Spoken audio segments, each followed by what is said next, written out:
Nasa kote sa Quezon City ang lalaking nahulikam na tumangay sa isang nakaparadang scooter. Ikinanta siya ng kasabwat umanong taxi driver. Narito ang aking eksklusibong pagtutok. Bumaba mula sa isang taxi ang lalaking ito sa Luzon Avenue, sakop ng barangay Pasong Tamo sa Quezon City. Pagkatapos ay naglakad papunta sa paradahan ng mga motorsiklo saka nagmasid-masid.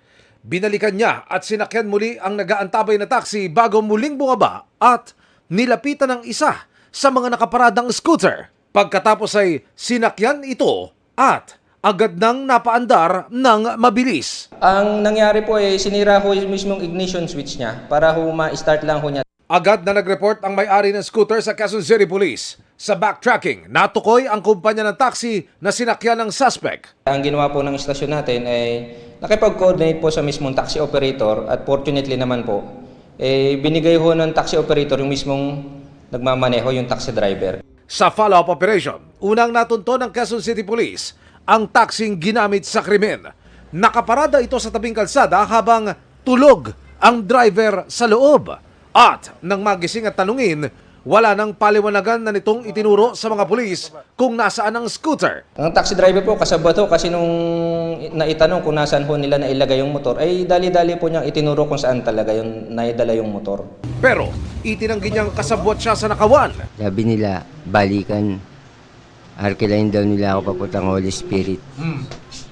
Tapos po, nung nasa Holy Spirit na kami, hindi ko po alam kung anong ginagawa nila doon. Sabi nila may kukunin lang daw sila motor.